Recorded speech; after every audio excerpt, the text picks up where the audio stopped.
Welcome to the Deep Dive.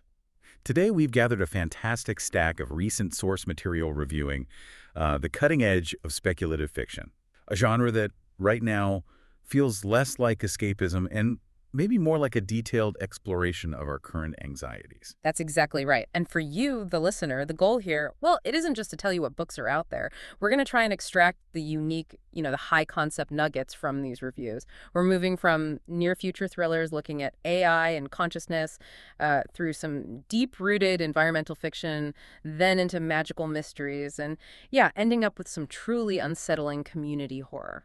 So our mission is to give you a shortcut, basically, to understanding the most intriguing new ideas being explored across science fiction, fantasy, and horror right now. We really need to know what questions the best writers are asking. Okay, let's unpack this then. We'll begin with high concept science fiction, which, yeah, means diving into the digital frontier. We're starting with Ken Liu's All That We See or Seem. It's a book already getting heavily praised, actually, as one of the best SF releases of the year. Right, and the protagonist is Julia Z. She's a former teenage hacker trying hard to escape her past notoriety, but that past comes calling. She gets pulled back into danger when she agrees to help a man whose wife, a globally famous artist, has just vanished. Completely without a trace. Yeah, the disappearance itself is compelling, sure, but the real brilliance of the concept, I think, lies in the artist's medium. It's called vivid dreaming. What Liu has engineered here is, well, it's a phenomenal synthesis of AI, virtual reality, and maybe even performance art. When you first read that term, vivid dreaming, it sounds kind of metaphorical, doesn't it? But you're saying it's utterly literal in this world. It is, completely. The technology allows the artist to use AI and VR not just to record or display a story, no. It lets a live audience fully simultaneously enter the artist's stories and their emotional landscape. Think of it like broadcasting a narrative directly from the brain to thousands of fully immersed viewers. Wow. Okay, that raises so many questions about, like, intellectual property. Yeah. If the artist is literally broadcasting their consciousness, their internal experience, what does it mean if that broadcast just goes dark? Or worse, gets corrupted or hijacked? Exactly. And Julia is brought in because the husband received this cryptic video message, supposedly from the kidnapper. He desperately needs her hacking skills to even begin to trace the source, which, given the complexity of this vivid dreaming tech, is, well, incredibly difficult. It forces the characters to question what reality even means when your whole artistic medium relies on shared virtual consciousness. Right. The sources definitely praised how convincing the near-future setting is. They noted that the ideas about AI and the evolution of social media, where engagement becomes literally entering someone's mind, felt genuinely thought-provoking. Plus, Julia is highlighted as a complex, strong character who could definitely carry a potential series. It's smart fiction. It doesn't just invent tech, it dissects the philosophical fallout. Right. Now, if Liu is looking inward at the challenges of our future tech, our next piece of fiction looks outward, at the future of our planet and, how we might get there. This brings us to When There Are Wolves Again by E.J. Swift. Okay, so we're moving from the digital landscape to the physical one. This author, she's known for works like The Coral Bones, right? Writes with a passionate love of nature, using fiction as a vehicle to discuss, well, the urgent concern for the planet's future. Yeah, and what's fascinating here is that the author doesn't just invent some fictional disaster to motivate her characters. No. Instead, she uses real, recent historical events as the character-forming events that drive the protagonist's separate journeys. Okay, here's where it gets really interesting, I think. You have two main characters. One, Lucy. Her defining childhood years were fundamentally shaped by the chaos and solitude of the COVID lockdowns. That global pause shaped her view of the world's fragility. Right. And the other, Hester, her childhood was defined much earlier by the huge, long-lasting shockwaves of the Chernobyl nuclear disaster. The sources specifically called out the use of the abandoned amusement park in Pripyat, that really haunting visual symbol of immediate human failure, as a key formative memory for Hester. So we have two protagonists separated by decades, but both rooted in these collective global traumas. The novel tracks their paths then, through climate activism and documentary filmmaking, and they finally meet in the year 2070. Exactly. And their meeting, their collaboration, serves as the powerful core of the novel. It presents an inspiring, kind of action-oriented argument for rewilding in Britain. It's not simply a tale of doom, it's using historical loss to fuel future home. That's a really powerful narrative structure. Instead of just inventing fictional motivation, the author holds up our own shared recent history and says, look, this is why they care. This is why the world changed. Hmm. It gives the whole environmental imperative a deeply personal, almost generational weight, doesn't it? It certainly deepens the narrative resonance. Okay, so we've looked at fiction rooted heavily in our history and our potential future anxieties. Now, let's turn to stories that offer maybe more total escape, specifically how writers are blending timeless magic with modern emotional mysteries. Right, we have two very different takes on the supernatural mystery here, blending genre elements. First up is a magical mystery that spans time, The White Octopus Hotel by Alexandra Bell. We start with Eve. She's obsessed with a vanished 1930s composer, Max Everly, and she's also wrestling with guilt over her sister's death, which sounds like a crucial element. Yeah, her obsession and her emotional turmoil kind of collide when she receives this extremely specific, seemingly innocuous object, a small ornament. Listeners should make a mental note of this detail. It's a white octopus with a black tip on one tentacle. Uh-huh. Okay. It's the kind of highly specific detail only a mystery writer could invent, right? You know, instantly that specific black tip is going to be crucial later on. Absolutely. Her quest to understand this specific octopus leads her deep into the Swiss Alps and to the legendary ruins of the White Octopus Hotel, which was mysteriously closed way back in 1935. Ah, and the hotel, as you might suspect, is some kind of magical nexus. Pretty much. It hides objects imbued with magical power, most notably a key that grants the power of time travel.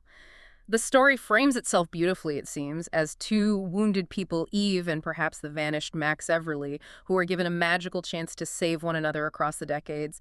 It's the classical mystery structure, but, you know, elevated by pure fantasy. Interesting. Okay, now contrast that with Remain.